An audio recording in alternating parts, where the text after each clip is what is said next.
wena wawuzweli. Sekuzobuza abafowethu nomndeni wami abakude uthene lokugcina. Kuze kube njena nje bekwenzakaleni. Yena utheni-ke lokugcina. Elokugcina ilona elikhuluma wonke abantu abami. Ngiyanifisela ukholo olungenakuzenzisa. Ngiyanifisela ukholo olungenako uyigabisa. Ukholo olungenako ufuna ukubonakala. Ukholo lokuthobeka. Ukholo lothando. Ukholo lokuthanda omunye umuntu. Ukholo lokwazisana. Ukholo lokuhambelana. Ukholo lokukhumbulana. Athi umpostoli Paul, sikhumbulane kakhulu uma singasabonani esho kubafa benkosini.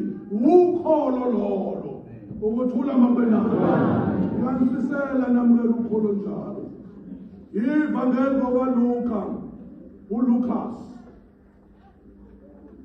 Ivangeli kaLukas. Luka chapter 23. Verse lakhona verse 46. Luka chapter 23 verse 46. Ingayifundi elenichazelo bani uLuka. uLuka omunye wabafundi baJesu abayishumi nambili. uLuka indoda eyayigcoba imithi inyanga. uJesu uma sehamba namadoda amanye uhambe wathatha amadoda bobaba kwimisebenzi yawo amadoda imisebenzi ayenza. Wamfica uLuka lapho ehleli phambi kwesigqulo sakhe uyagula. Ugula imithi. Athi uJesu shiya lokhu umlandele. Ngivumeleni futhi ngikhulume kancane nakoJudas Iscariot. Okuyena waba inkabi yokuqala ukugeza koJesu.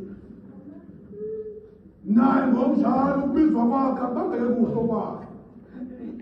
Ngoba yena wabona uJesu elandelwa amadoda. Wabe secela wathi wamfundisi, nami ngiyacela ukulandela. Uthi uJesu uma uthanda silandele.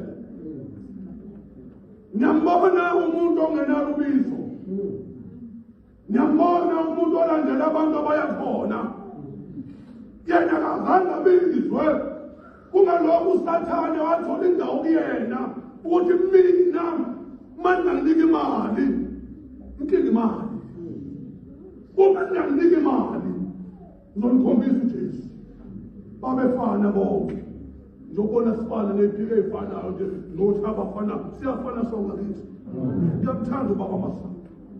Ngoba Masango wathatha ivangeli lenkosi uJesu. Wathi sonke siyafana. Kwakunjena-ke nakuJesu. Abakwazi umbona ukuthi yena muphi. Ngoba bonke bafaka iphika noJohane noJayi abamnyama bonke bayafana. Uyena muphi uJesu lapha. Wathi Juda ngoba vese engabizwa ngwemeniwe. Wathi uma ngingamnika imali ngizomkhombisa.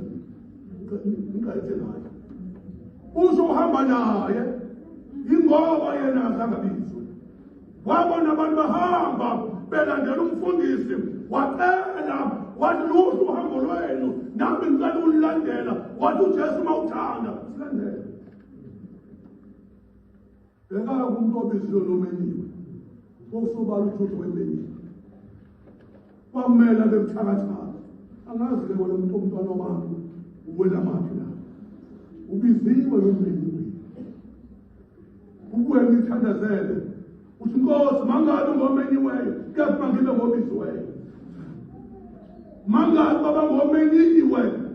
Ngoba umuntu omeniwe akananhliziyo. Umuntu omeniwe usho manje alolu khona ngisiya phansi ngoba umeniwe. Umuntu omeniwe uyathi angincengi mina umuntu mina ngumfasi bani umeniwe lo muntu.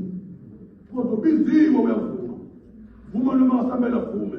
uvuma lumasebenza abantwana bakhe babungade kade usasile manje athi bantu abami inkosi yakhe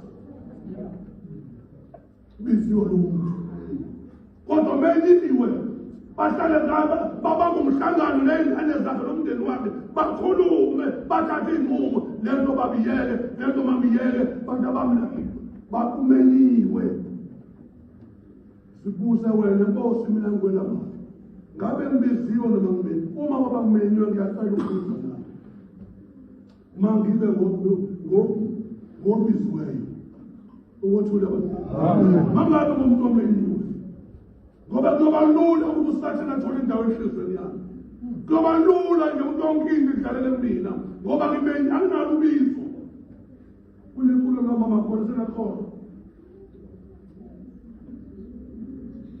wesho njalo umana muntu bathi nginobizo nobizwa nginobizo